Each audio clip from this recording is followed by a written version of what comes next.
Present అయితే US government shut down అయిపోయింది. ఎక్కడ చూసినా we're closed do not enter అని ఇవే ప్లకార్డ్స్ అయితే పెట్టున్నాయి అన్ని స్టేట్స్‌లో. అండ్ లాస్ట్ మంత్ మనకి రిపబ్లికన్ పార్టీస్‌కి, డెమోక్రాట్ పార్టీస్‌కి మధ్య జరిగిన మీటింగ్ ఏదైతే ఉందో దాంట్లో వీళ్ళిద్దరైతే ఒక పాయింట్ మీద కంక్లూడ్ అవ్వలేకపోయారు. అండ్ అందుకనే కాంగ్రెస్ అయితే బిల్ అయితే పాస్ చేయలేకపోయింది. అండ్ యూజువల్‌గా ఇది ప్రతి ఇయర్ అక్టోబర్ 1 లోపు అయితే జరిగిపోవాలి.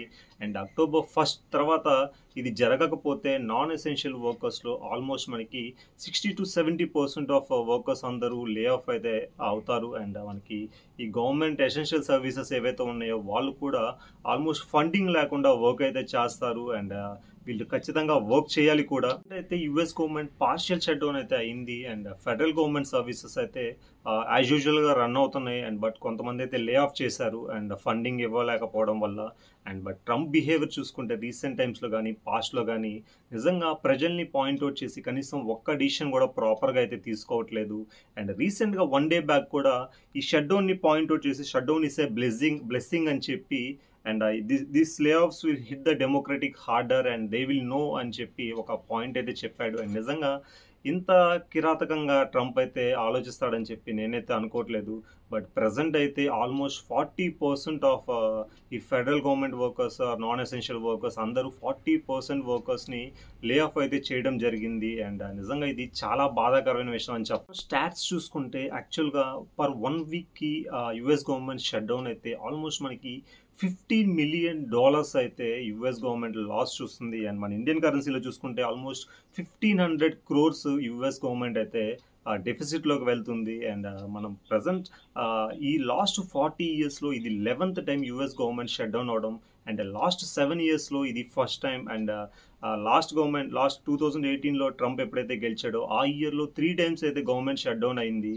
అండ్ ఆల్మోస్ట్ అప్పుడు 36 daysకి అయితే ఈ కాంగ్రెస్ అయితే బిల్ అయితే పాస్ చేసింది. అండ్ నిజంగా ట్రంప్ అసలు నిజంగా ఎటువంటి డిసిషన్ తీసుకుంటున్నాడో ఎవరికి అర్థం కావట్లేదు. అండ్ ఇప్పుడైతే ప్రజెంట్ ప్రజలకి ఒక నైట్ మేర్ లాగా ఉంది. అండ్ ఎర్లీ మార్నింగ్ ఆఫీస్కి వెళ్ళగానే యు ఆర్ లేడ్ ఆఫ్ అని చెప్తే వాళ్ళకి ఎలా అనిపిస్తుందో మీరు ఒకసారి ఆలోచించి చూడండి. అందరికీ బాగా తెలుసు యుఎస్లో ప్రతిలా అందరికీ ఈక్వల్గా అప్లికబుల్ అవుతుంది. అండ్ అక్కడ ప్రతి డిసిషన్ కాంగ్రెసే తీసుకుంటుంది. దాంట్లో ఎవరి ఇంటర్ఫియర్ అయితే ఉండదు ఖచ్చితంగా.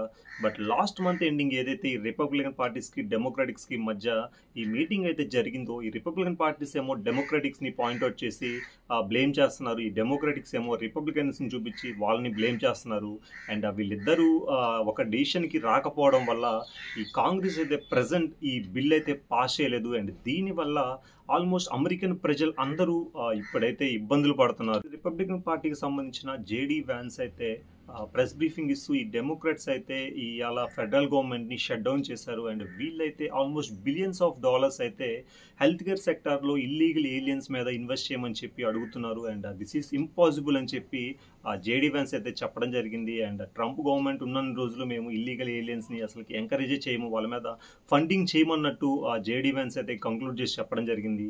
బట్ ఈ డెమోక్రాటిక్స్ ఏమంటారంటే Republican party shut down the government because they are not interested to fund on working class Americans అని చెప్పి వీళ్ళైతే చెప్పడం జరిగింది. యూజువల్గా వర్కింగ్ క్లాస్ అమెరికన్స్ అంటే lower class and middle class మధ్యలో వచ్చే వాళ్ళని వర్కింగ్ క్లాస్ అమెరికన్స్ అంటారు. అండ్ వీళ్ళు like labours and various sectors సంబంధించిన ప్రజలైతే వస్తారు మనకి. ప్రెసెంట్ అయితే గవర్నమెంట్ పార్షియల్ షట్ డౌన్ అయితే అయింది. బట్ ఇప్పుడు ఎసెన్షియల్ గవర్నమెంట్ వర్కర్స్ ఎవరైతే ఉన్నారో లైక్ ఈ ఎయిర్ ట్రాఫికింగ్ కానీ, border protection, hospitals and cops and ఇలాంటి వాళ్ళు ఎసెన్షియల్ వర్కర్స్ అందరూ ఖచ్చితంగా శాలరీస్ లేకుండా పనిచేయాలి ఎప్పుడు దాకా అయితే ఈ కాంగ్రెస్ బిల్ అప్రూవ్ చేస్తుందో.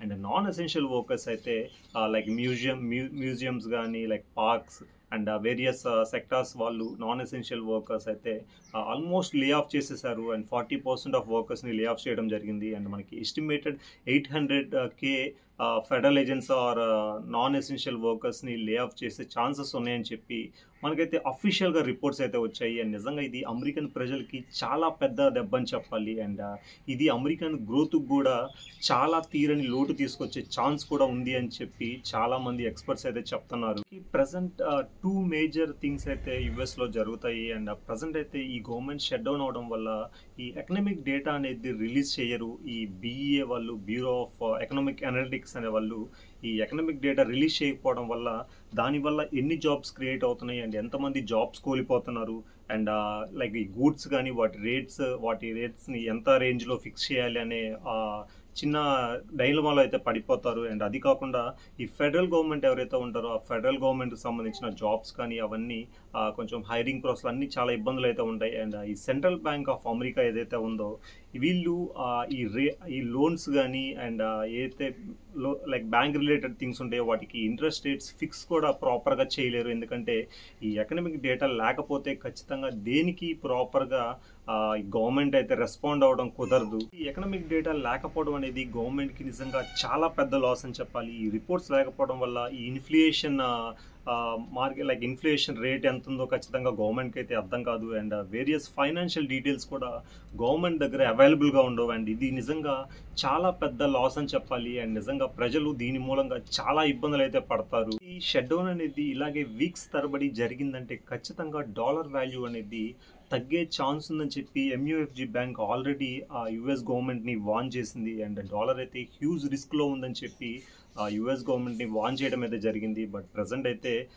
మనకి ఈ షట్ డౌన్ అయితే ఎన్ని రోజులు కొనసాగిస్తారో మనకైతే తెలియదు. అండ్ ట్రంప్ ఈ డెమోక్రటిక్ పార్టీస్ తోటి కనీసం మాట్లాడి అండ్ రిజాల్వ్ చేసేటట్టు కూడా కనిపించట్లేదు. అండ్ రీసెంట్గా ఈ ట్రంప్ తీసుకున్న ప్రతి యాక్షన్ నిజంగా చాలా ఇబ్బందికరంగా మారింది ప్రజలకైతే. మనకి లాస్ట్ షట్ డౌన్ 2018లో జరిగింది. అప్పుడైతే 36 డేస్కి ఈ షట్ డౌన్ అయితే ఎత్తేసారు. బట్ ఇప్పుడు ఇంకా ఎక్కువ రోజులు ఉండే ఛాన్స్ ఉందని చెప్పి ఎక్స్పర్ట్స్ అయితే చెప్తున్నారు. బట్ ఇది కానీ ఇలాగే కొనసాగితే ఖచ్చితంగా ఆల్మోస్ట్ ఇప్పుడు స్టాక్స్ కానీ ఎకనామిక్ గూడ్స్ కానీ అండ్ వేరియస్ ఐటీ సెక్టార్స్ మీద కూడా ఈ ఇన్ఫ్లేషన్ అయితే హిట్ చేసే ఛాన్సెస్ అయితే ఉన్నాయి. అండ్ మోస్ట్లీ ఈ షట్ డౌన్ వల్ల ఇలాగే ఇంకో 2-3 వీక్స్ కానీ కొనసాగితే ఇండియాకి కూడా చాలా ప్రాబ్లం వచ్చే ఛాన్స్ ఉంది. అండ్ ఐటీ జాబ్స్ కూడా చాలా రిస్క్ ఏర్పడే ఛాన్స్ ఉంది.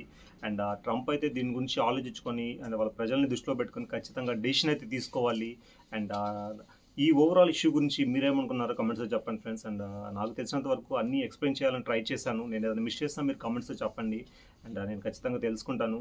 అండ్ మన వీడియోస్ నచ్చితే లైక్ చేయండి. మన కంటెంట్ మీకు కొంచెం వాల్యూ అనిపిస్తే సబ్స్క్రైబ్ చేసుకొని సపోర్ట్ చేయండి. మళ్ళీ నెక్స్ట్ వీడియోలో కలుద్దాం. Until then take care, bye, జై హింద్, సైనింగ్ ఆఫ్ ఫ్రెండ్స్.